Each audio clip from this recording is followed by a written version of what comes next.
Today, I think I have my notes in the right order, but later on, who knows?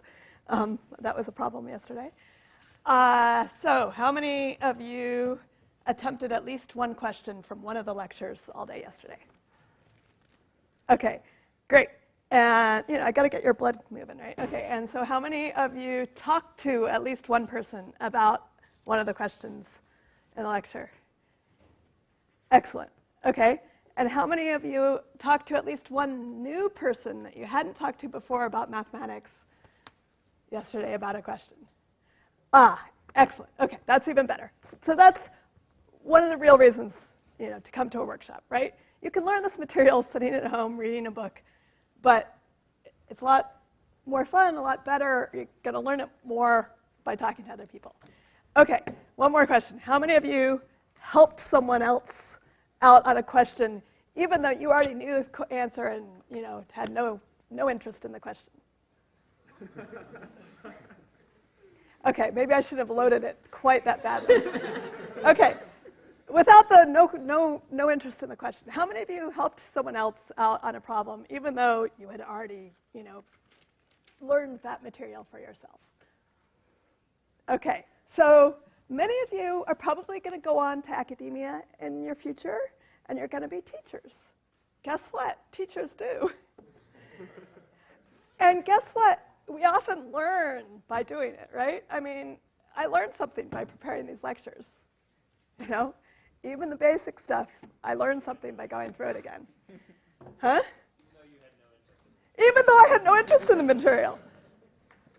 There's some pieces here which I'll try and not let you know which pieces, but yes, some of it was more difficult than other parts. Well, and if you want to know, why not? I'll tell you.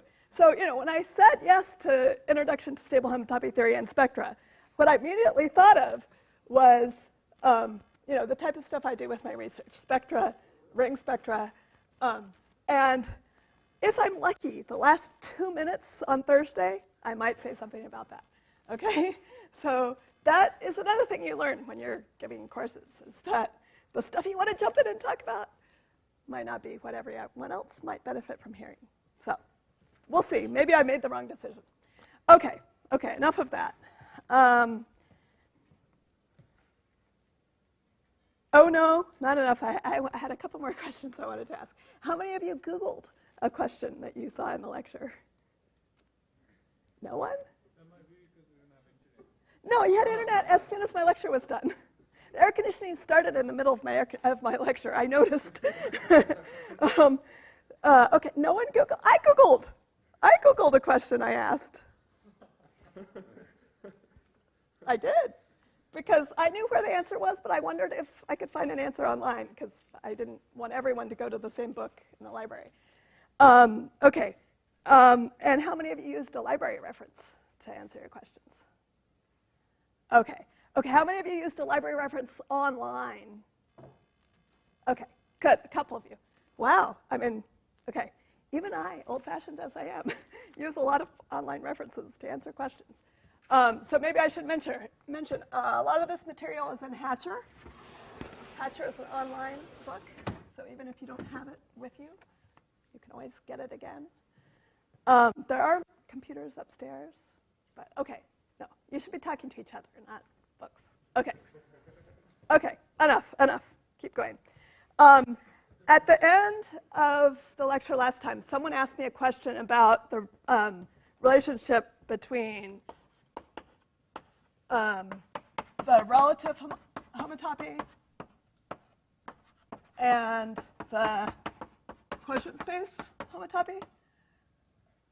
And I said that it was time to stop, so I didn't want to. So that's because what we're going to talk about today has a lot to do with this. And I don't know, maybe I misunderstood the question. I don't know who asked it. But so this is still a good question. And we're going to be talking about homotopy excision. As you know, for homology, right, the fact that the relative homology and the homology of the quotient are isomorphic has something to do with excision, right? So in homology, there are simple criteria for when this is true. For homotopy, there are more complicated criteria and connectivity hypotheses, and it only holds in a range. So only in a range. And the range depends on connectivity of X and A and the pair XA, et cetera. Okay? So you might try and answer this question using homotopy excision that we're going to talk about today. I'm not going to talk about this directly because it's not central to what we're doing. But it was a good question. So I thought I'd mention it. Okay, so where we are going to start today is with homotopy excision. So, like the answer to that question, this is only going to hold in a range. So then once we've talked about homotopy excision, we'll see how Freudenthal's suspension theorem is a corollary of this theorem. Then we'll get around to proving homotopy excision. And then in the second half of the talk, we'll start talking about spectra. Okay, so homotopy excision. So if we let X be a space which is the union of two subspaces A and B with A and B sub-CW complexes. In other words, also X is a CW complex. And we're going to assume that their intersection is non-empty.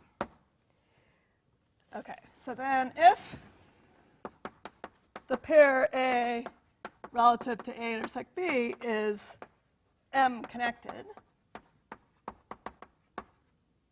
so we defined what a pair being M connected was near the end of last time. Remember, that means that the relative homotopy disappears, and there's a pi 0 condition too. So if A relative to A intersect B is M connected, and B relative to A intersect B is N connected,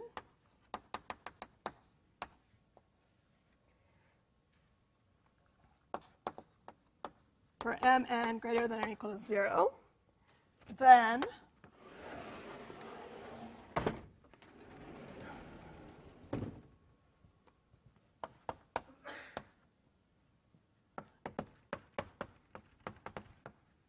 inclusion induces a map from the homotopy of the pair A intersect B to the homotopy of A union B relative to B. And these are isomorphisms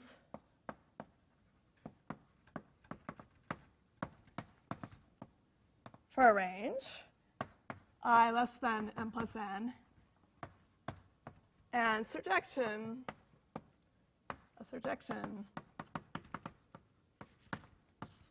for I equals M plus N. Okay, so I'm going to say enough later on to see where these dimensions come up, but not enough to really be a complete proof. So if this is material you've seen before, you might challenge yourself to really try and see why this is where the end of the range occurs. Okay, so as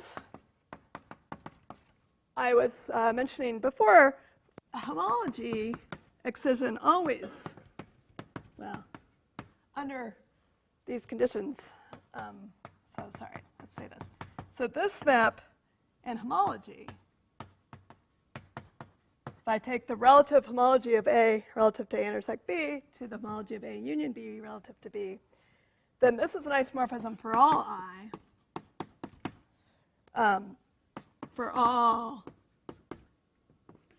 CW subcomplexes.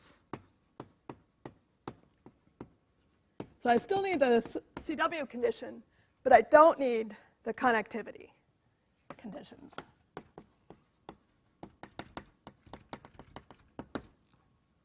Okay, so again, it's like the Freudenthal's suspension theorem. It always holds for homology, only holds for a range for homotopy. And you can prove this using relative Meyer-Vietoris, and it's basically equivalent to excision. So both of those statements might be something to think about. Okay, so then let's see that from this result, Freudenthal's suspension theorem follows. So remember, for Freudenthal, we're going to assume that a space, now I'm going to call it Y, a space Y is n minus 1 connected. And we're going to consider the map induced by suspension from homotopy classes of maps from SI into Y into homotopy classes of maps from the I+1 sphere into the suspension of Y. And normally we think of this as pi I of Y and pi I plus 1 of the suspension of Y.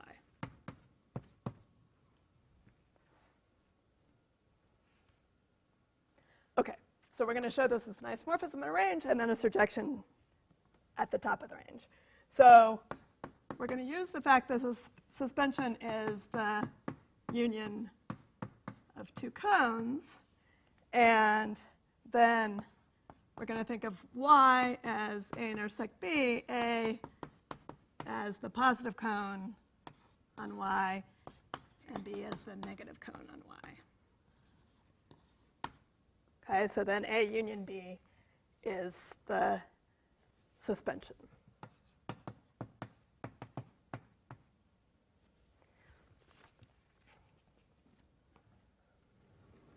Okay, so we're going to apply the homotopy excision theorem given these choices of A and B.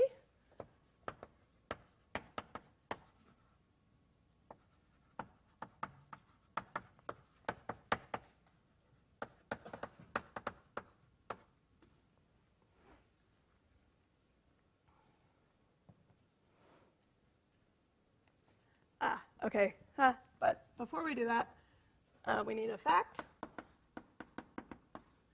So if we look at the pair, the cone relative to Y, and either the positive or negative cone, then these are N connected.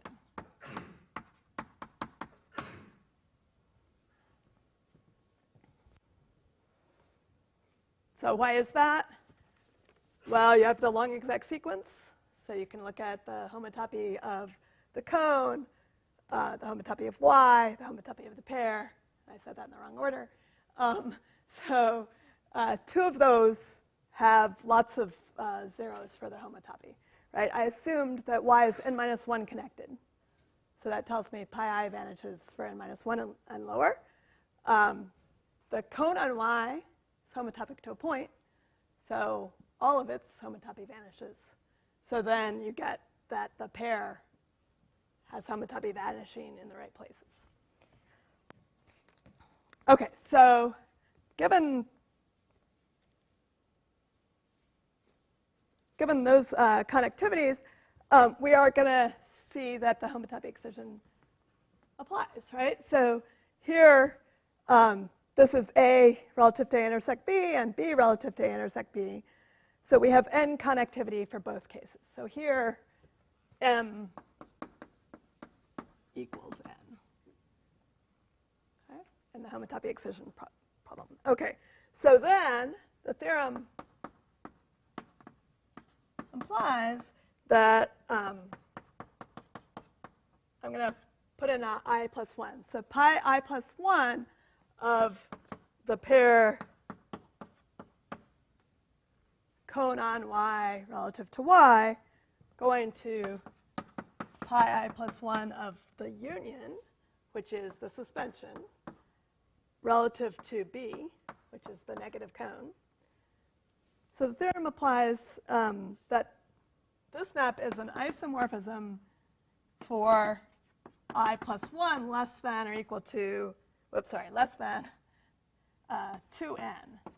Because remember, 2n is equal to m plus n here. Maybe just write it as n plus n, just to remind us where it came from.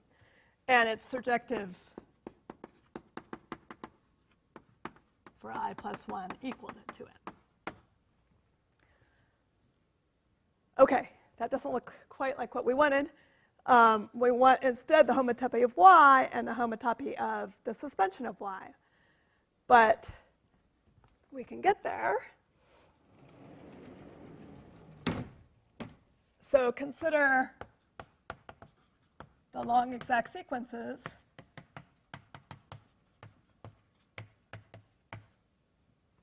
for the pair cone on y relative to y and the suspension of y relative to the negative cone on y. So first,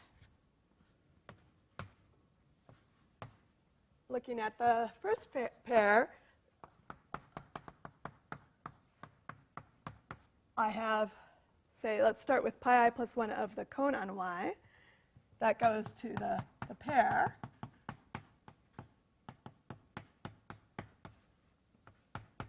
And then goes to the subspace, pi I of y, and then to this total space again.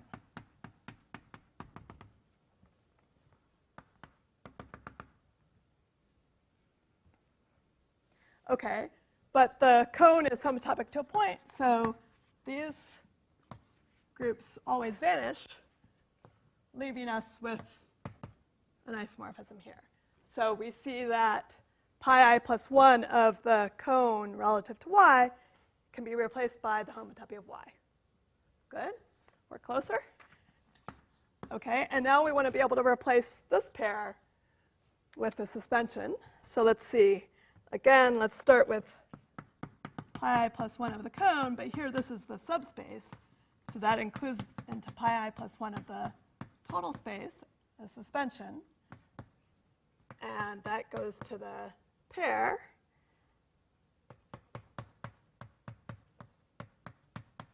And then down to the subspace, pi I of the cone on y.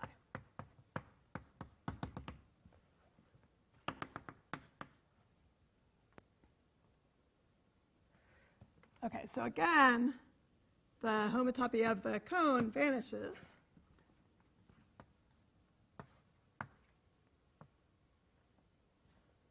And we're left with an isomorphism in the middle. And again, that gives us exactly what we want. The homotopy of the pair can be replaced by the homotopy of the suspension. Right? So let me mark this with a star. So using A and B in star, we see that we have pi I of y going to pi I plus 1 of the suspension of y. And we see that that is going to be an isomorphism for, let me take the 1 onto the other side, for I less than 2n minus 1, and a surjection for I equals 2n minus 1. Okay, so a simple application of the homotopy excision once you know which spaces to choose for A and B. Okay? Okay, so now all we need to do is prove homotopy excision, which is, of course, a much more general result than Freudenthal suspension theorem. Okay, so I'm not going to give a general proof of the homotopy excision. Let me start by just mentioning that, of course, for Freudenthal suspension theorem, the place we've really used it so far is when y was a sphere, right? So we were looking at pi I of an n sphere going to pi I plus 1 of an n plus 1 sphere. How do you know that the map that you wind up with is the same map in the Freudenthal suspension? Good point, and something to check. Yeah, right, very good idea to check that, in fact, this is the map that comes from suspension. Yeah. I'm sure there are other details to check, too. Yes? So for the case of homology, right? Yes. The suspension, the fact that this behaves well with the suspension and the excision axioms are equivalent to one another. Right, So that's right. so I mean, you try so having long exact sequence and the suspension, you know, gives you, yeah, right. So you have to figure out which it may, you may need the long exact sequence and the suspension in order to move around different things. Could you try to do the same thing with, could you first have Freudenthal and then try to get homotopy excision? Is it possible? So he's asked, could I start with Freudenthal suspension and possibly get the homotopy excision? So, so it's not easily, but you may actually be right. So homotopy excision, another name for it is Blaker's Massey. Another way to think about it is the comparison between pushouts and pullbacks. And it may be that all you need to do is prove something about the fibers or the cofibers, and that you can set it up so that it's suspensions. But it certainly isn't obvious to me, and I certainly haven't ever seen that done. So not sure is my answer. OK, so I was just mentioning that the one place where we've really used the Freudenthal suspension theorem is the very special case where y was a sphere. So the very special case would be where y was, say, the n+1 sphere, which was given to us as a union of two disks over their boundaries. So here, notice we would take A intersect B to be the n sphere, A to be the positive cell, and D to be the negative cell. And then we can think of that as adding on an n+1 cell to the intersection. Okay, so this is the very special case that we would have done for getting the Freudenthal suspension theorem just for the sphere. And for the homotopy excision, the case I'm going to consider, I'm going to stick pretty close to this. I'm going to say, OK, A intersect B is some space C, not necessarily a sphere, but some space C. And then I'm going to say, let's take A to be the intersection where I've added on, an m+1 sphere over the boundary. An m+1 cell added over the boundary. And then for B, I'm going to allow myself to just add one cell and add it over the boundary. Okay, so it's similar to the sphere, but here I'm allowing myself to add on different dimension cells. Okay, but I am doing this very special case where I'm just adding on two cells. Okay, and then I would have A union B give me X. Okay, so here,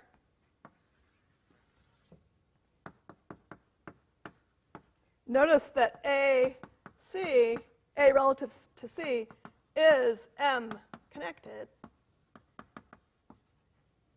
So the last fact I said last time, I think, was that if the cells in A minus C are of dimension greater than M, then the pair is M connected, right? So here I've added on an m+1 cell. Okay, so using that fact, I get that this is M connected. And similarly, B relative to C is N connected.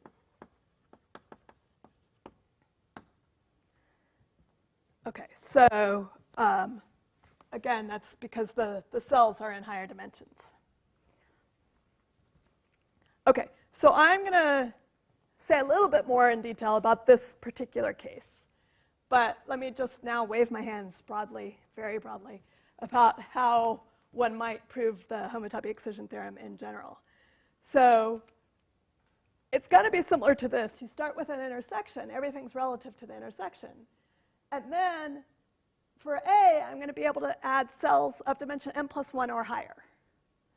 And in B, I'm going to add cells of dimension n+1 or higher. Okay? And I basically am going to do that inductively. I'm going to say I can add cells and do something similar to what I did in this case.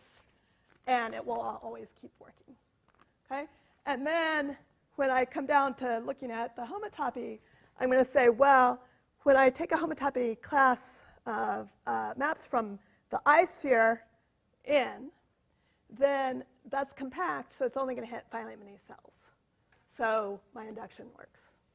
Okay, so that's the very, very hand-wavy way to say that this is the essential case. Okay? Maybe I should say just one more thing. At some point, you're going to want to add on more than one cell, right? Maybe you want to add on a whole bunch of n+1 cells at one time. Okay, and so that'll come up in the proof, and I'll say something. But basically, this is the essential case. Okay, so back to this particular case. And maybe I should leave that up.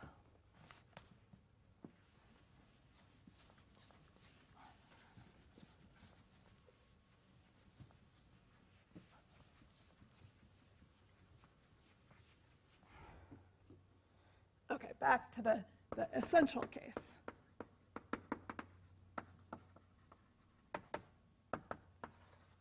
Okay, so there are going to be two parts. There's the injectivity and the surjectivity. So first, I want to show that surjectivity holds. So I want to see that pi I of A relative to C going to pi I of A union B relative to B is an isomorphism of, is surjective. My mouth's getting ahead of myself. Show that this map is surjective for I less than or equal to m plus n. Okay, and then part 2 will be injectivity. In all but the last spot. Okay, so I'm going to use the fact that if you take a disk and you take out a point in the interior, then that's homotopic to the boundary. Okay, so given a point in the interior of the n+1 cell that I've added in A, and a point Q in the interior of the n+1 cell that I've added in B, then what happens? Well, X is C, where I've attached these two cells. And if I take out the point P, I puncture the cell, it homotops down to C, and I'm left with B. Right? So I just said the other one. So B is homotopic to X minus the point P. Okay? I have X, I have these two cells added on, but I pop the bubble of the n+1 cell, so it disappears. I'm just left with the n+1 cell. Okay?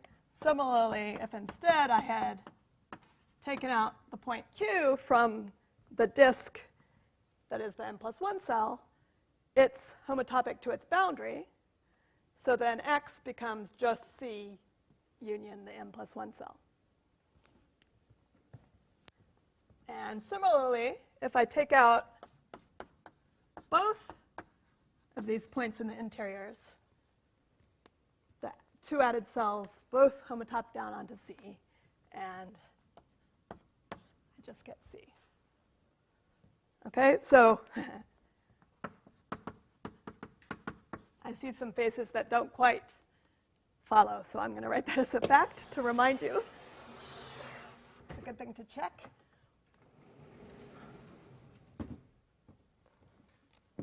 And then I'm going to say, anyone want to ask a question?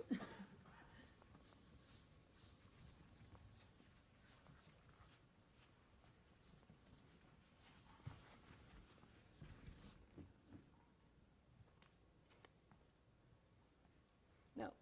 Okay, well, at least I paused long enough that maybe you had another thought about it. Okay, so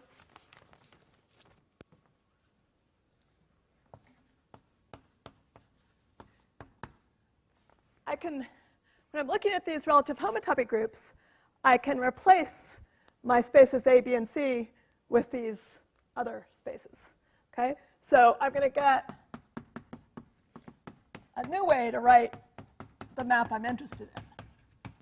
All right, the map I'm interested in is pi I of a c going to xb. But here I can see that I can think of a as x minus the point q relative to x minus the 2 points, p and q. And because those pairs are homotopic, I get a nice morphism on the ith homotopy group. Okay, and then I didn't do that quite right. So then I can replace b by x minus the 1 point p. And again, I get a nice morphism. So the two vertical arrows are isomorphisms, and I can now think about this horizontal map instead of the top one. Okay, so here's the big claim. The claim is that it's easier somehow to show that the bottom one is an isomorphism than the top one. So notice, what do we have to do? I'm showing surjectivity. So I want to show that if I have some relative homotopy class here, it actually came from here. What do I need to do? I just need to miss the point q, right? So it's very similar to the thing we were talking about the homotopy of pi k of Sn, right? Again, we just want to miss a point. So here, we have to be careful. We have to miss both points while we're missing q, right? So you have to miss 2 points.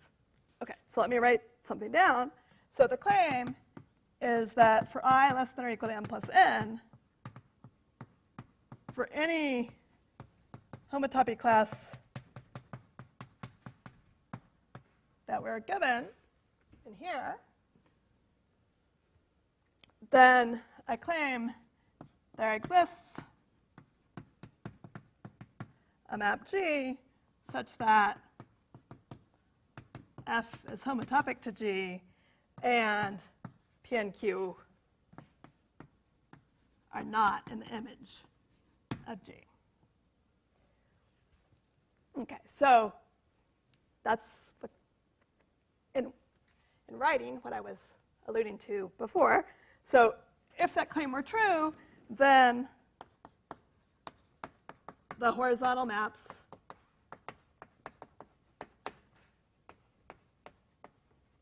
are surjective, right?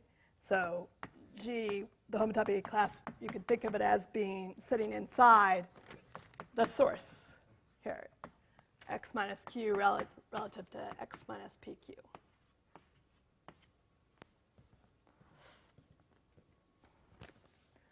Okay, so the hard work comes in proving this claim.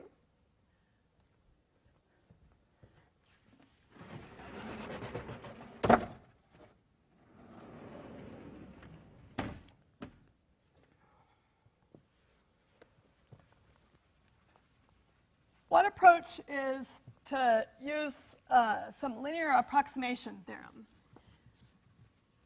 So I'm not going to go into the details at all about this. I'm just going to say what the linear approximation, one thing the linear approximation would say. Okay? So using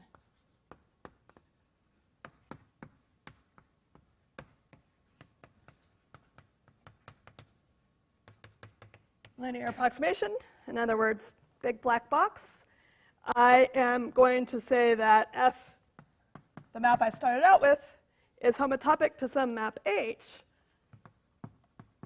such that I can choose points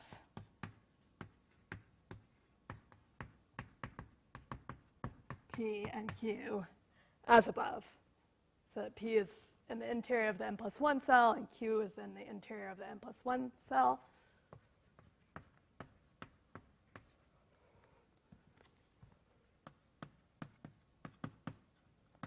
Such that the inverse image of P and the inverse image of Q are unions of polyhedra.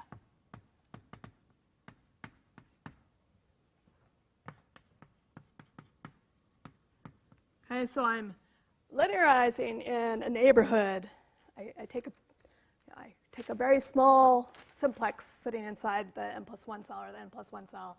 I see that I can linearize right around that, and then I see that any point in one of those, in the interior of one of those little simplices, its inverse image is going to be a union of polyhedra of dimensions.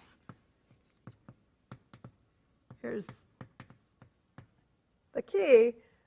This linearization, notice we're going to be taking, I'm going to go back to the definition of homotopy where I'm using the interval.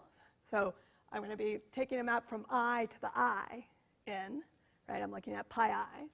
So the inverse images here are going to be of dimensions less than or equal to I minus n minus 1 and I minus n minus 1 respectively for P and Q.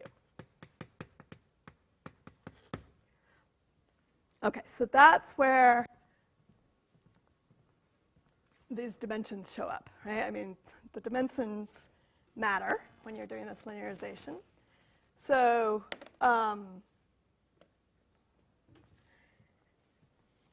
it's sort of unsatisfactory because I've just said big black box, okay? But here's the point. The important thing is that given these dimensions, one can construct a homotopy from H to G such that P and Q are not in the image of G. Okay, so the dimensions have to be small enough that you can actually separate those two inverse images. Okay, and more generally, I mentioned that in fact I might want to add on a whole bunch of n+1 cells at the same time. So then I have a whole bunch of these polyhedra that I have to somehow be able to homotopically separate. Okay, so that's where the dimension comes in. You can't do it if the dimensions are larger. Okay, so that's something to think through. But that's all I'm going to say for now. Okay, so that's my claim for the surjective part. What about the injective part? I don't know what I'm going to refer to. Let's hope not this. So for injectivity, oh, right, I am referring to this. Okay, for injectivity, I had isomorphisms for I less than n plus n. For surjectivity, it went up to I equals n. Right, so that's the equal, I equals n plus n was allowed there. But it's not going to be allowed here. So part 2, why does that change? Why is injectivity somehow harder? It doesn't go up all the dimensions. Well, injectivity, what does that mean? We're looking at the map up here, pi I of AC going to pi I of XB. Right? I want to say if I have two elements and they go to two elements in the target which are homotopic, then in fact they were homotopic to start out with. So what that involves is between those two maps I have a homotopy. Okay? And so that lifts me up one dimension. So injectivity involves a homotopy between two elements.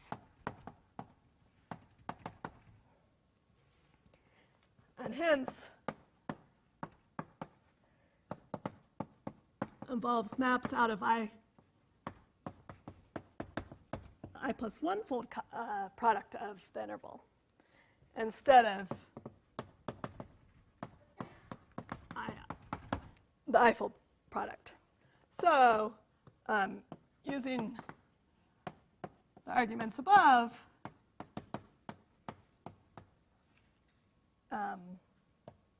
so the arguments above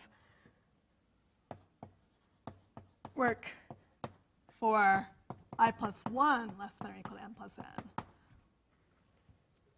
or In other words, I less than m plus n.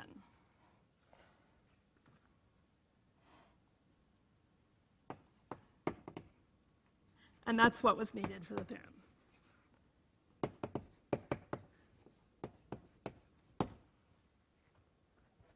Okay, so that's why the surjectivity holds one more dimension up than the injectivity. Okay, so something to think about more deeply if you want a complete proof, right? Any questions on what I've said?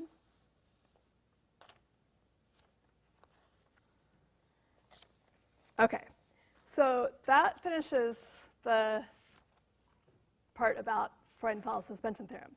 But remember, I told you that was the largest part, right? Okay, so now, good. Yeah, so that dimension assumption Yes, requirement is related to the with the embedding theorem. yes. Right? That's where. And 2n minus 1 is no quicksand. Right. Yep. Lots of stuff hidden in here. So, yeah. But any other questions about what I've said? Yeah, I know. Big black box. Okay. But I wanted to give you, it's at least a little bit of a window in rather than just saying homotopy excision holds in a range. Okay, so we're going to take as proven the homotopy excision and Freudenthal suspension theorems. And what they tell us is that homotopy in a certain range behaves like homology. And we're going to call that range the stable range. Okay, so we want to start looking at that stable phenomena. So in this next section, we're going to talk about Brown representability.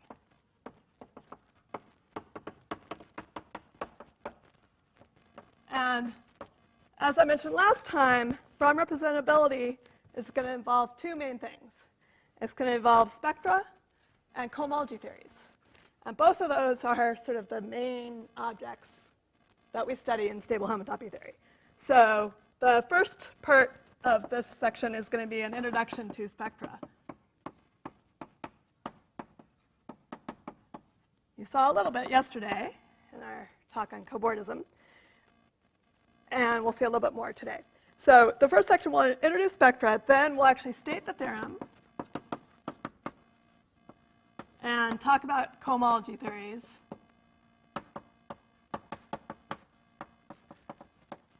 And we'll also prove the converse of the theorem. Turns out the converse is easier to prove. And then in the last section, we'll sketch the proof. And I think that the sketch here has fewer holes in it than the sketch for this, in case you're wondering. Okay. So this will also bleed over into tomorrow. Okay. Let's see.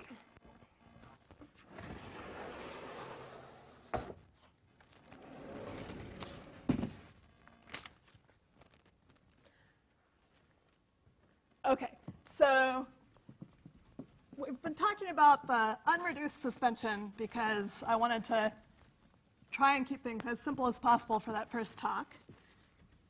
And I know, for those of you who hadn't seen that material before, by the way, that was, a couple weeks worth of lectures, I don't know, in one. But I wanted to try and help you come along with the rest of us. Okay, so instead of the unreduced suspension, I want to now talk about the reduced suspension. So the reduced suspension of a pointed space X with a base point X naught is written like this, as someone noticed last time. And what I do is I take the suspension, sorry, the unreduced suspension, and I identify all the possible base points to one point. Okay, so my picture of the suspension yesterday looked something like this. So I then look at the base point in x, and I have this whole base point cross the interval. And I take that whole interval and collapse it to a point. I told Mike I had no use for color today, and he challenged me. In fact, he challenged me to write the whole lecture in purple, but I didn't do that. But there we go. I used a color. Oh, and I can't even see it. Okay. Purple and yellow. I used 2 colors. Okay, that means I have to use 3 tomorrow. Oh, no. Okay. So it's really not a big deal. You take out the interval across the base point. Okay. Another way to think about this is that I could go back to thinking about x cross the whole interval and say, what am I identifying? I'm identifying the collections of points, any point in x cross 0, any point in x cross 1, and the base point cross any point in the interval. Okay? Before, when I just collapsed the x cross 1 and x cross 0, those weren't identified to each other. But now, we've identified them to each other through this interval. Okay. So the reason I could be so cavalier with talking about reduced suspension or unreduced suspension is the following fact. So if I have a pointed CW pair, so in other words, the base point is a nice base point, then the map from the suspension to the reduced suspension, where I collapse these extra points, is a homotopy equivalence.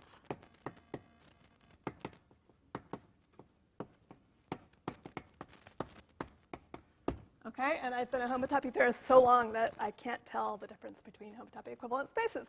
And so I forced myself to talk about the unreduced suspension.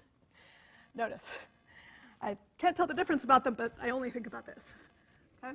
So from now on, when I say suspension, I mean reduced suspension. Okay, so, oops, I don't need to put that up. So because they're homotopy equivalent, in fact, the Freudenthal suspension theorem can be read as a theorem about the reduced suspension instead of the unreduced suspension. So I'm going to write that down. So Freudenthal take 2 says that if x is n-1 connected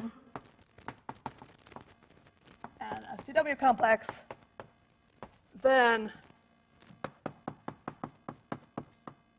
reduced suspension induces an isomorphism in a range. So this is an isomorphism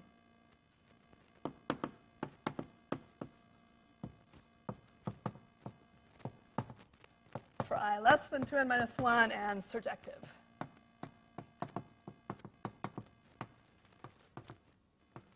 For I equals 2n-1. Okay. So that's what I would have ordinarily thought of as the Freudenthal suspension theorem.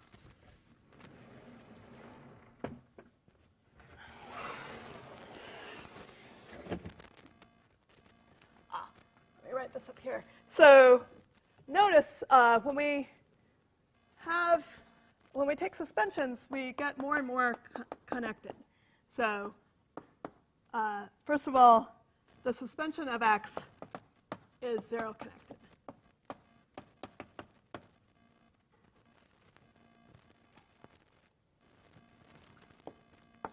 Okay, and the other thing to say is that I can define the n-fold suspension of x to be the suspension of the n-1st suspension on x, and then suspension n of x is n-1 connected.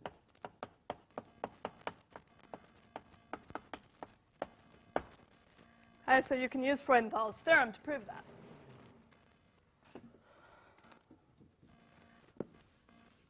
So if I take a space X and I suspend it, then there'll be a range in which the Freudenthal suspension theorem holds. Right? So I suspend X n times, it's then n minus 1 connected. I then know that the homotopy of that versus one more suspension is an isomorphism in a range roughly up to twice the connectivity. Okay, so as I suspend more and more, that range gets larger and larger. Okay, so eventually stability is attained. And we're going to focus on that range. So to focus on a stable range, we're going to define stable homotopy groups. So I want to look at those eventual groups. The ith stable homotopy group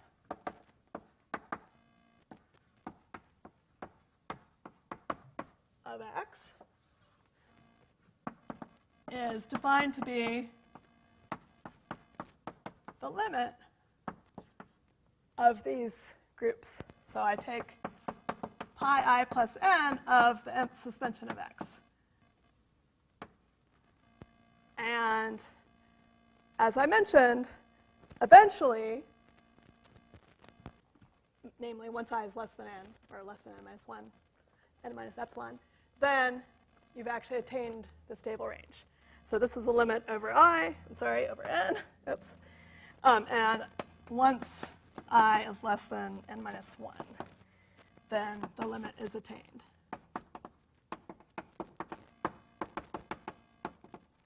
So all the maps are isomorphisms.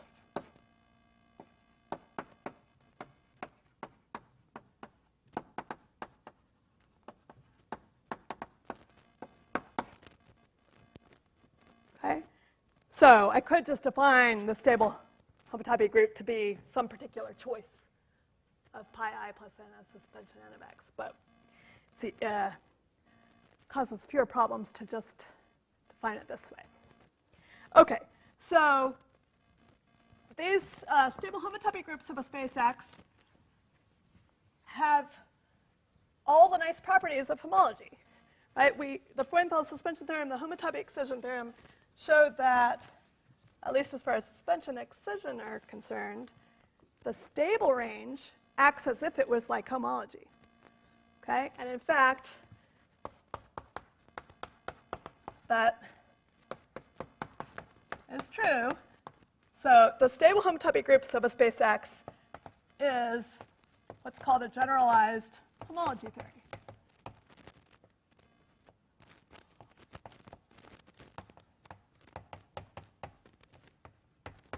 So I hope many of you have seen the axioms for homology theory.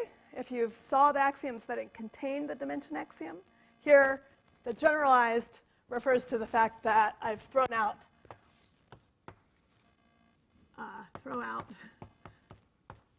the dimension axiom.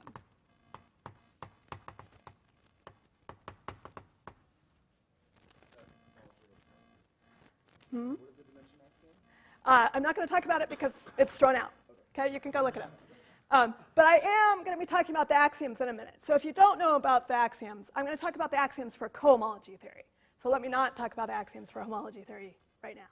Okay, but it will soon be necessary to talk about the axioms for cohomology theory. So wait 1 minute, or well, a few minutes. So this is mainly because excision holds in the stable range.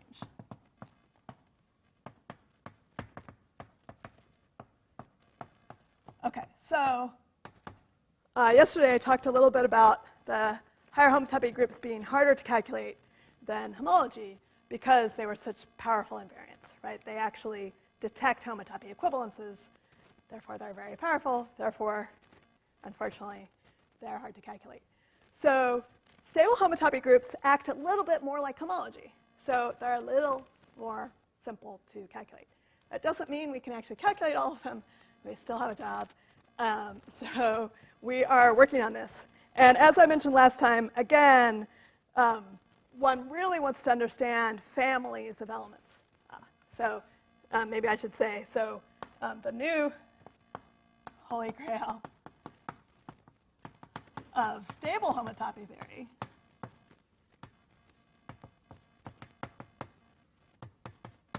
is to calculate the stable homotopy groups of all spaces. Or we might step back from that and say we just want to calculate the stable homotopy groups of the spheres.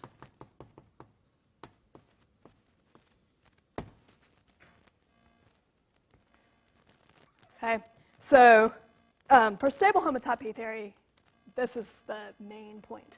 And as I said last time, with the unstable groups, it's also true here that calculating any one particular group is not as interesting as calculating structure on these groups and families of elements. Okay, so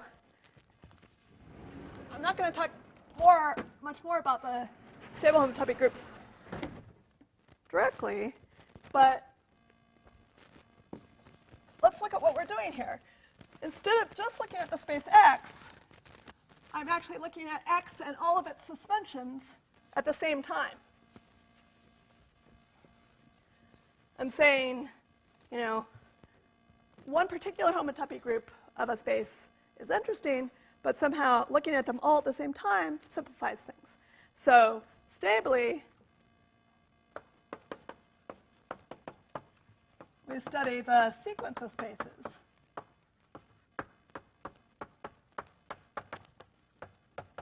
X, suspension squared X, etc., all as one object. And this is an example of a spectrum. So a spectrum E is a sequence of spaces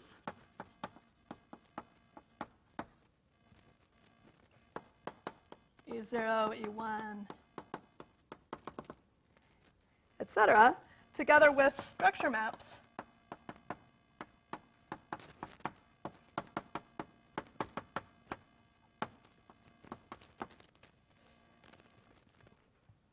from the suspension of one space to the next space.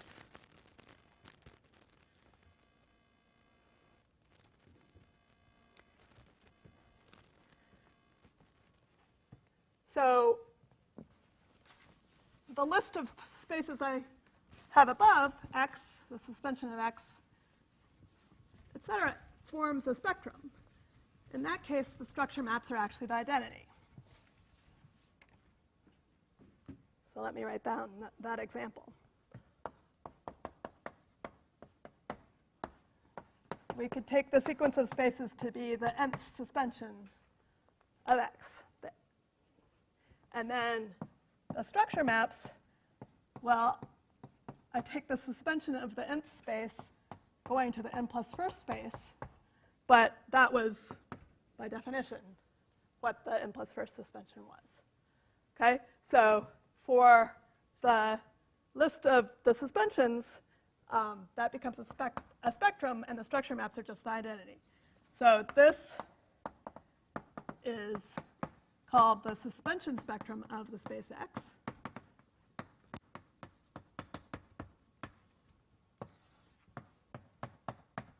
And I write it sigma infinity X, and that refers to the sequence of spaces sigma nx and the structure maps. But I leave the structure maps implicit. Just one example, the suspension spectrum of the zero sphere is called the sphere spectrum.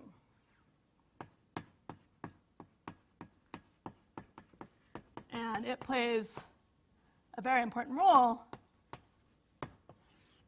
as you might guess, because I keep saying, well, we could do it for all spaces, but let's first do it for the spheres. Okay, so for the suspension spectrum, that's a particular example where the structure maps are all the identity. That's not always the case. There are spectra which are not suspension spectra. And we saw in Carrie's talk yesterday an example of that. So let me just quickly recall.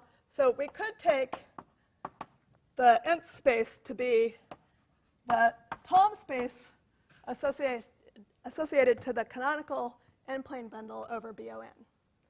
That's a mouthful, so we call it MON. Okay? So ON refers to the orthogonal group. You take the classifying space, you take the canonical n-plane bundle. All of these are words that you may or may not know, but you saw a little bit yesterday. Okay, so we take the Tom space MON to be the nth space, and then he constructed maps from the suspension of MON to MON plus 1. So this was given by taking the canonical bundle and adding a trivial bundle. And when you take the Tom space construction, that translates to a suspension. So if you have the canonical n-plane bundle and you've added a trivial bundle, that's in particular an n plus 1 bundle. So you get a map to the canonical n plus 1 bundle. The Tom construction gives you this map. Okay, that was a lot of words, not written on the board. Okay, so in particular, there is a spectrum called MO, which has these spaces as, has this sequence of spaces. So this is a spectrum, a cobordism spectrum.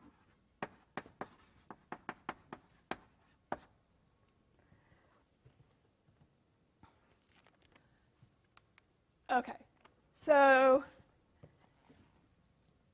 for the sequence of spaces given by the suspensions, we had this new homotopy group called the stable homotopy group. That actually has, right, I should leave that up. That has an analog for any spectrum. We can look at the homotopy of the spectrum, which is calculated by looking at the limit of the homotopy groups of the spaces in a sequence.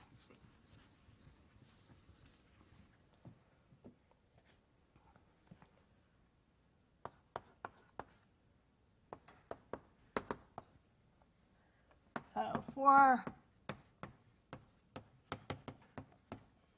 a spectrum E, we define the ith homotopy group of E to be the limit over n of pi I plus n of En.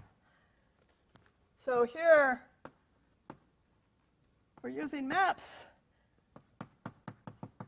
Well, we first use the suspension to go from the I plus nth homotopy of En to the I plus n plus first homotopy of En plus, of suspension of En.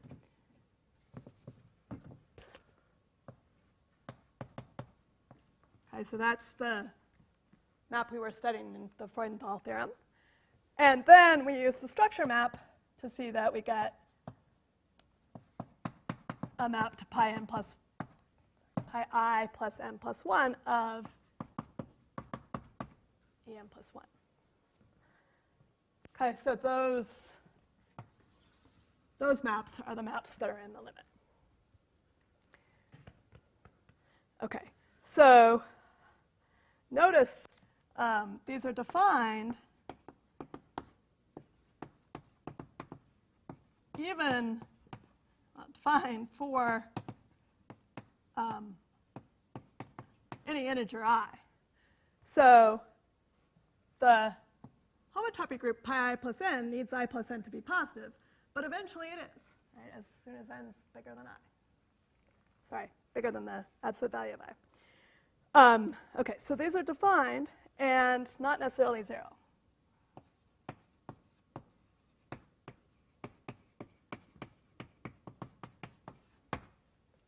So we'll see examples eventually of spectra that have non-zero negative homotopy groups, presumably maybe even in a K-theory talk coming up today. I think that's today or tomorrow. But in the particular example that I started with, so the homotopy, so if I look at example 1, which wasn't listed as 1 up there, the homotopy of the spectrum, the suspension spectrum of X, is the same thing as the stable homotopy of the space X. Okay? And here, these are 0 for I less than 0. So that's one thing that you could check. That could be a fact. It has to do with the connectivity of the suspensions. Right? Once you suspend a space, it becomes connected. But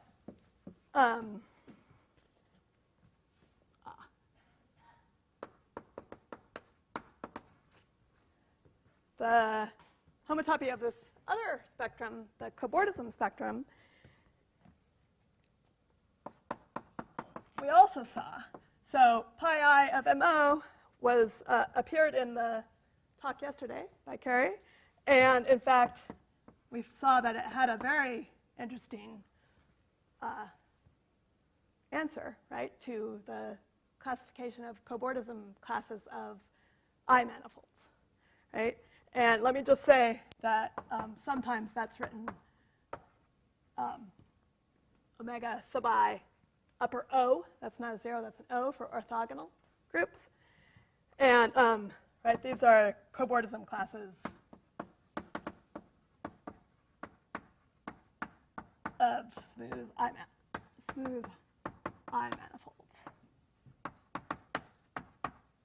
So, see yesterday.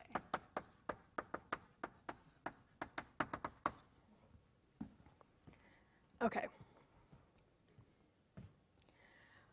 Those are also 0 in negative dimensions. Okay, so at some point it sounded like I was leading up to giving. I'm not giving an example right now of something that has negative homotopy groups. The K-theory spectrum does have homotopy in negative dimensions. Okay, so as I mentioned, spectra are the main object of study. Maybe I'll write it down. Spectra are the main object of study of stable homotopy theory.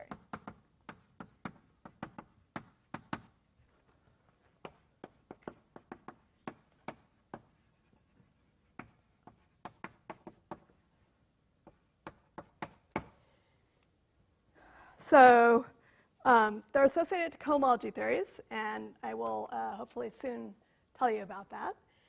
And another way that they're interesting, which is something that's closer to what I think more about, is that so spectra, we're making them out of spaces. They're a sequence of spaces.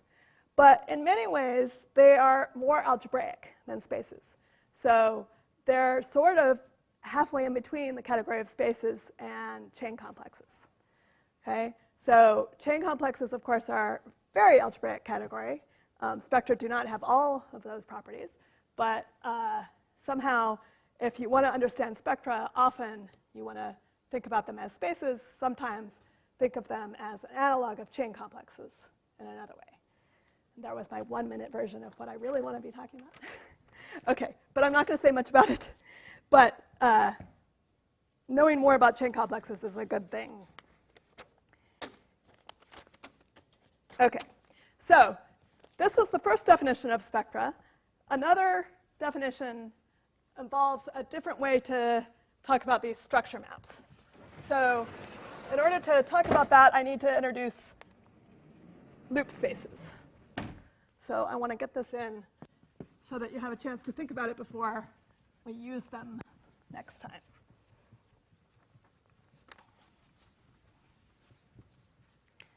Okay, so this will figure into a different definition of spectra. the space of all pointed maps from the circle relative to a base point to a space Y relative to a base point is called the loop space of Y. And it's denoted omega Y. Or it's also the pointed mapping space from the circle to Y. Okay, so I assume that many of you have not seen this before, and I'd recommend trying to think through some of these facts in order to get up to speed about loop spaces. So the first thing that is the reason loop spaces come up here is that pointed maps from the suspension of a space X into a space Y are in one-to-one correspondence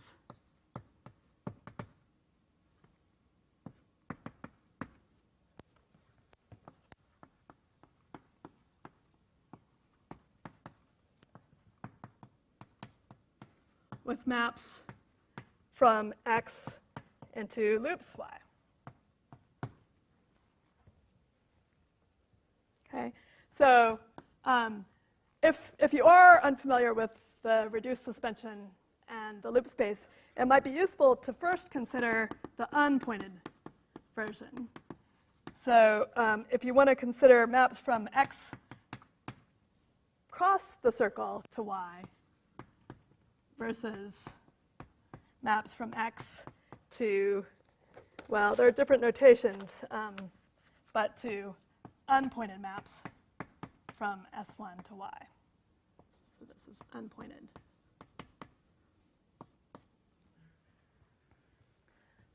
Okay, so then at least the base point problems won't come up. So you might first see that there's a one-to-one correspondence between these types of maps, and then see that all the base points correspond in the right way. Okay, so we saw something like this yesterday in Professor Hill's talk. And sorry, I can't say it. I'm sorry.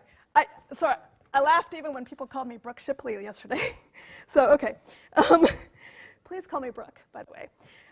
Okay, so we saw this last time in our talk about G-spaces. We saw two functors, and there was a adjointness relationship. There were maps between, if you put the one functor on the left or if you put the other functor on the right. Okay, so we had an equivalence. So there we had an equivalence of sets of maps. And then, in fact, it was going to be an equivalence between mapping spaces. Here, what I want to look at most is homotopy classes of maps. So homotopy classes of maps from the suspension of X to Y are in one-to-one correspondence. In fact, isomorphic. They're sometimes groups. Sorry, they are groups. Let me just say it. Homotopy classes of maps from the suspension of X to Y is isomorphic to X into loops Y. So this is another example of the fact that suspension and loops are adjoint. Whatever that word adjoint means, well, this is one of the examples of what it means. Okay, just a couple more facts, and then we'll be done. So using that second fact, if we put in an I-sphere for X, we see that we have a relationship between homotopy groups of Y and the homotopy groups of loops Y. So we see that pi n of,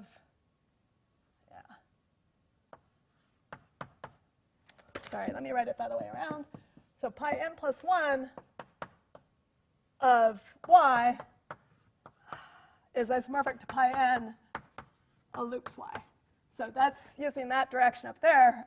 Just take X equal to Sn in the second statement. Okay? And very first example that you might want to think about is that the loop space on the circle is in fact homotopic to the integers. So this is a good homework problem. So let me write homework. If you haven't looked at this before. So you can use some of the results we talked about last time.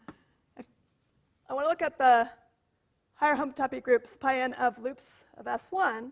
Well, by this fact number 3, I see that that's pi m plus 1 of the circle, which we know is the integers for n equals 0, in other words, pi 1 of S1, and 0 otherwise. So this is z when n equals 0 and 0 otherwise. So you can use this and the Whitehead theorem to show that the loop space of S1 is an infinite collection of contractible components. You don't know that loop space of S1 is a CW complex. Yes, I should tell you that loop spaces of CW complexes are CW complexes. Yes, very good point. If Y is CW, then loops Y is CW. That, yes, takes some work, but it's true. Helen?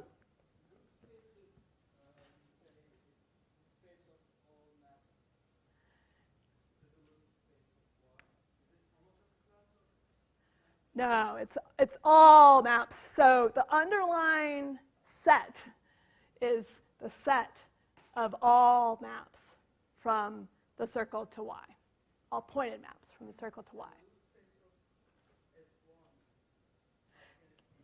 It's homotopic to Z. So notice I was careful what I said. So you can use this to show that the loop space is homotopic to a space which is an infinite collection of contractible components. Okay? So each component is not actually a point, but it's contractible. All of its homotopy will be 0. Okay? And therefore, by Whitehead's theorem, because they're all CW complexes, it's homotopic to a point. Okay? But yes, the loop space on S1 is definitely a bigger thing than the integers. Up here for the first fact that you've written, Yes. you've written to compare x cross maps from x cross S1 into Y with maps from this other. Yes. This set. Yes. Does this mean exactly that x cross S1 is homotopic to the suspension of x? No. No. First consider this. Then, yes, I see. Okay, so I didn't tell you all the possible things, all the possible definitions of the reduced suspension. So the suspension of a space X I defined already, but it's also fact. It's also X cross S1 modulo, quotient out X cross the base point S0 union X0 cross S1. So this is another description of the reduced suspension. And for those of you who've seen this before, another way to think about that is the product where I've quotiented out the wedge, and I was holding off the smash product, but that's also written as X smash S1. So you don't need all these fancy things, but yes, sorry, it is useful to notice that the reduced suspension can be taken as the product where then I identify a whole bunch of points. Thanks for asking that. Is that a question or a stretch? Okay. Yeah, it's a good reason to stretch because we're over time. So let's be done.